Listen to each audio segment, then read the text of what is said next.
Say, weren't you scared of going outside today? What's with the commotion around and all? It didn't stop you from coming here either, did it? Yeah, you're right. It's gonna take more than cryptic but ominous news to stop me. You're awfully energetic. Did you know that? Sorry, does that bother you? No, not at all. Just, I figured a brain in a jar wouldn't be so happy. While I was alive, my body got to a point where there was not much I could do. This new state of existence allows me to accomplish more than I ever could before. Plus, I'm doing something that'll help people in the long run. Wouldn't you be happy? I wonder. Do you want to make me happy, Jill?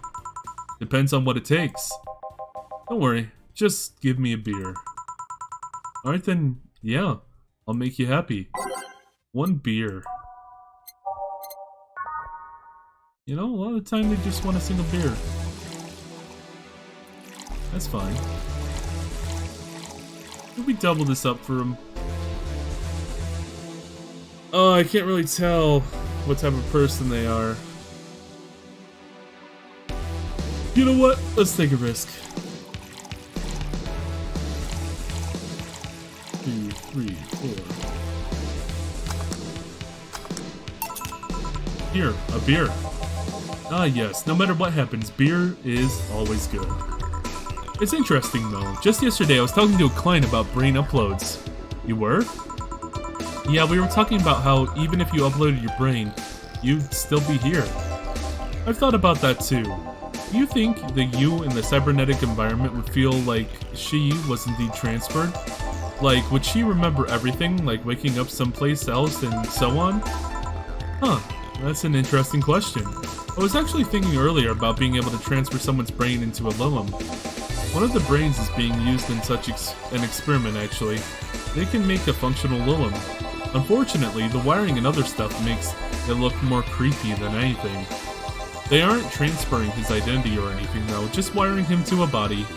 Oh, you'd think someone would rather do that than float around exposed in a jar. I have to admit, the whole brain thing does look creepy. But the body I'm telling you about is just uncanny looking. Speaking of uncanny, how did you feel when you saw yourself like this the first time? It was quite a shock actually. It didn't last too long though. I never was too attached to my body. Later in my life, that was almost literal. You know what the downside to this body is? I can't get drunk. You want to call that a downside? If you wanted to drink alcohol for the taste, there are many alternatives. Drunkenness is part of the whole experience. Why though? Lilum can get drunk with no problem. Yeah, but in their case, their brain's a computer attached to their body. Getting drunk causes their brains to reduce the input speeds to their body. Depending on the model, their drunk subroutine might throw in a different behavioral cycle even. It's hard to get drunk when the whole point of you being in a jar is figuring out exactly how you work. Yeah, you're right. Hey, Jill. Oh, Alma. Alma? Where's the courtesy one would expect from a plebeian bar staff? Welcome to Valhalla, what can I get for you? Happy? Not when you put it that way. Why, hello there, beautiful. Hmm? Whoa! You hurt my feelings with that, darling. Sorry. You don't see a talking disembodied brains every day. I mean, I did work a summer in Lil Maintenance, but even then, those were talking heads. Oh, don't worry about it. At least you're not running or fainting. Your name was Alma, right? I'm Taylor. Nice to meet you, Taylor. Say, Alma, can I buy you a drink? Sorry, I only date people who are at least 50% organic, or at least have one face. Huh. I know just what to strive for then. Just kidding. It'd make me happy to make you happy by buying you a drink. Does that bother you? I guess if Jill's the bartender, I don't have a problem with that. Awesome. I'll pay for your next drink then. What will you have? I'll have a cobalt velvet. And you? I'm fine, actually. You're gonna have me drink alone? I don't want to drink that much. Okay then. Sure.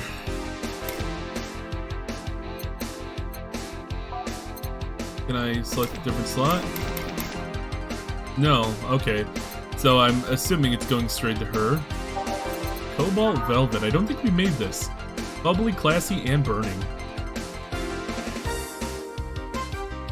That actually sounds really interesting. I wouldn't mind trying that.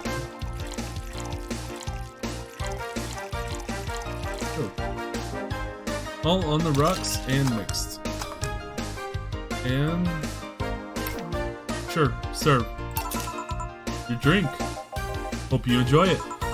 You know, you've been nicer to me these past minutes than at least 3 guys that have been in the last year. Judging from the way you two talk, I'm guessing you've been a client here for a while now, right? Only for about half a year or so, if memory serves right. Really? One would think it's been longer. It feels like it's been longer. Shut up, you love me and you know it. So, you just started coming here and that was that? Well, the first time I came here, the other guy, speaking of which, where's Pablo? Gillian. Oh, jeez. Don't know, adventuring or something. Anyway, the other guy served me the first time I came here. Nothing unusual there. The next time I showed up, Jill was the one serving in. I don't know, I just feel like she just gets me. And there's this chemistry. We click. We click, she says. The fact that I feel more chemistry with her than many other people is kinda sad though. It's always good to see a nice friendship. Sadly, it's getting late and I've gotta go. I'll leave you 2 lovely ladies alone. See ya. Bye. Please come again. I guess he didn't want to be a third wheel in this relationship that is already forming on the horizon. At least, that's what it seems like. But, anyway. Yeah, he was quite nice. Oddly enough. The nicest character we've met so far. At least the politest. I don't... You know, the most polite. I don't know if you could really consider him kind if you don't really know him. If he's still like that after I see him a couple more times, then maybe. A bit weird at first, though. Maybe that's just because he's a fucking brain. Apparently one of the 5 brains being studied by scientists or something. There's a summary of it in this pamphlet. Let's see. Oh yeah, I've heard of them before. I can't believe I actually met one. Say, Alma, how many people are in your family? Just curious. Well, aside from my mom and dad, we're 4 sisters and 1 brother. Funnily enough, we all have names that start with the first 5 letters in the alphabet. So you're the eldest one? No, I'm actually the middle kid. So you're the middle kid, but your name starts with an A? Don't think too much about it. I never said the order reflected our ages. My sister Carlotta's the eldest one. Then there's Diana just before me.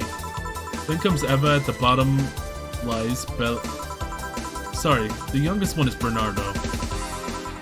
You've never been alone, I'm guessing. Can't complain about that, I guess. It helps that we were never 5 in the same house. By the time Evita and Bernie were born, Diana and Carlette had already moved. Speaking of family, today I came because I needed a break from everything that's been going on with them. Do you live with them?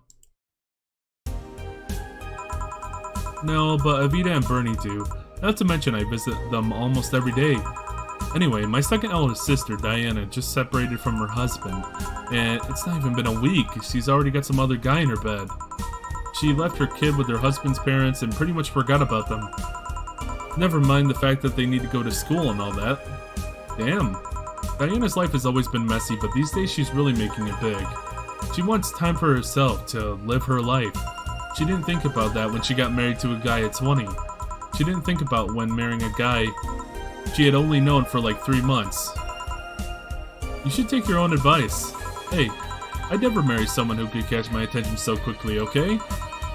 Sure, there was that one time when it almost happened, but I blame the damn stadium kiss cam. Kiss cam? I was going out with a guy my little sister introduced me to.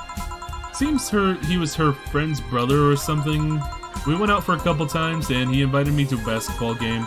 The mood was nice, but then later, the kiss cam focused on us and instead of kissing me, he proposed. I almost got caught in the mood and accepted. Huh. So I take it you rejected him in a stadium on the fucking kiss cam. We went out for like 3 weeks. I don't know, maybe he wanted to get in my pants with the old sex on the wedding night line. But I honest to God can't understand why you thought it would be a good idea. Yeah, that's a bit too strong, honestly. I don't know about that one.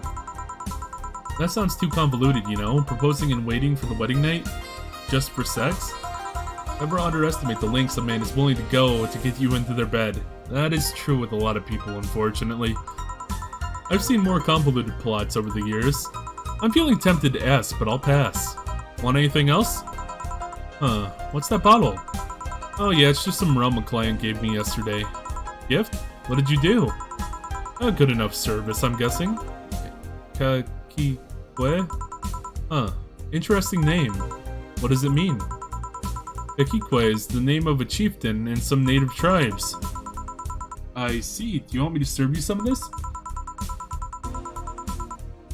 I'll pass. I don't have too many good memories where rum's involved.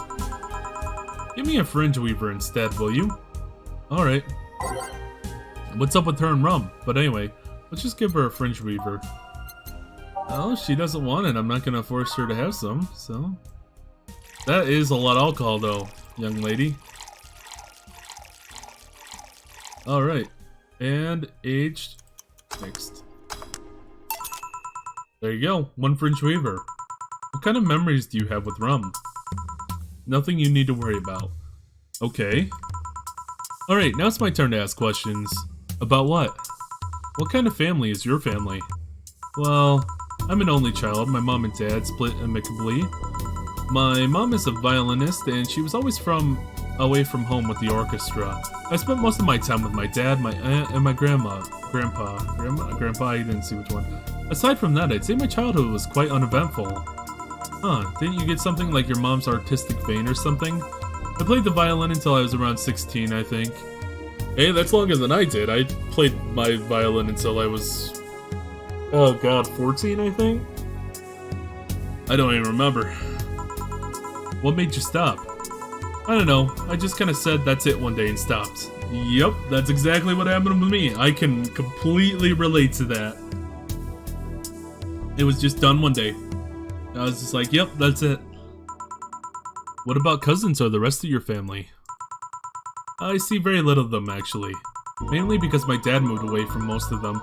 Most of my mom's family lives in France to boot. So, your mom's French? Yep. Can you speak French? I'm not even going to attempt to say any of that because I don't speak French myself, and I don't want to butcher that horribly. Ooh, what does that mean? Rubbish? I don't know. I can't speak French. I did try though, but college started and I stopped taking classes. Funny thing, I actually have a cousin from my mom's side that lives close by, but you'll be hard-pressed to make me spot him in a crowd. You're kinda lucky, you know? All of my mom's side of the family lives here. The chances of me meeting someone I'm related to on the streets are ridiculously high. But yeah, that's the primer on my family. Nothing too interesting, sadly. Your mom's a French violinist and you call that uninteresting? I'm wondering if your family has ever made a fuss over you being a hacker. Hacker? Makes it sound too exotic. It's like if I called you a mixologist. Please don't, ever. Sounds like something somebody would say to make bartending sound sophisticated. See? I mean, hacker is a good way to summarize it, but it's not the best. I'm a security consultant. People want to find flaws in the security of their systems, and I do my best to pinpoint where it breaks. Be it Glitch City or anywhere else in the world, they need security, and I'm their woman. You've told quite a few stories about cracking into databases to retrieve info, like some sort of mercenary, though. That doesn't change the fact that hacker is not the best term to use. Makes the whole thing sound illegal when it's actually an honest job. Didn't you tell me that you once secured an incriminating pics from one guy's cell phone? A mostly honest job. Sheesh. What made you become a hacker, by the way? I've always been a sucker for puzzles. Even as a kid, I always had a Sudoku or crossword with me, but at some point they started feeling kind of samey. So when I started college, I took a course on system security. It felt like the kind of puzzle I was looking for. I mean, there are all kinds of things involved in breaching that security. You need to attack the stuff from different angles. And it's something that's always evolving. The whole point of everything is to strengthen security. Every time you think you've got the gist of it, they change everything. So it's kind of like an always evolving puzzle. Puzzle I help make harder at that. Huh, I didn't think about it that way. It is less action-y than what movies make it up to be though. No real-time frantic typing, nothing like that. Still, seeing my code break through something, it's an amazing feeling. Will you have anything else? Huh, I'll have a classy drink. Any classy drink. Here goes nothing. So what'd she have before? She had a fringe weaver, right? What's that say? Classy, strong, and bubbly, okay. Classy. Bubbly and classy, that's got two the same. Sound classy. Let's go cobalt. It's something similar to what she's had before, but it's also not the same thing. Oh. On the rocks and mixed. Here you go. Here you are. Yep, just what I needed. Thanks. Say, Jill, what's the worst that could happen if you don't get your drinks right? Well, people have the right to not give me money. If they don't pay for it, I don't get my bonus. No bonus means less money and no tips, which doesn't help because I have bills to pay. Oh, I see. You have to make an effort to pay your bills? Nope. You have no idea how much I hate you right now. Well, my job pays pretty well, and I'm not the kind to spend too much on things other than food and bills. Yeah, yep. I agree with that. I don't spend my money on too much, so I don't really buy anything extra for the most part. So that's where 90% of my money goes. Maybe maintenance on my hands and new equipment, but aside from that... Oh, I know. If you have trouble with your bills, why not live with me? We could be roommates. Dunno. Moving my stuff through the stairs because the elevator's broken. Having to move my liquor collection.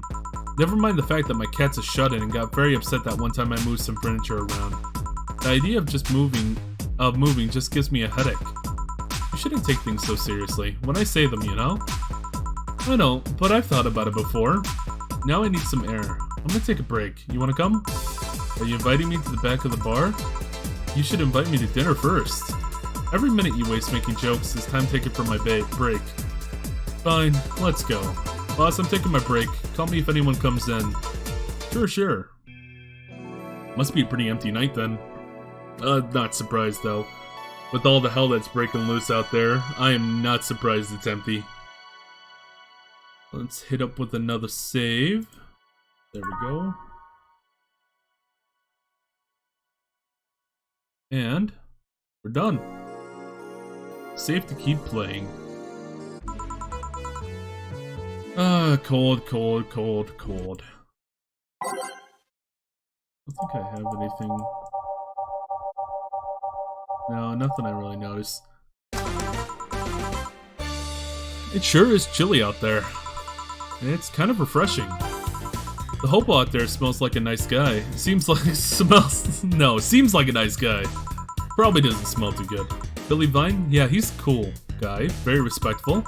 Apparently he got into some legal trouble and that's why he's like that. Really? He could also just be a very nice crackhead though. Yeah, that's true. I have a cousin that lives like a hobo actually. Really? It's a bit complicated though. Problem is, his family has tried to get him to live with them, but his pride won't let him accept their help. He'd rather live on his own on the streets for some reason. You can't tell with some people, sadly. Why did he become a hobo in the first place? Bad investments and debts. Bank evicted him from his house. Oh, it's a serious problem because he has epileptic attacks, but refuses to take his medication. Probably can't even afford it.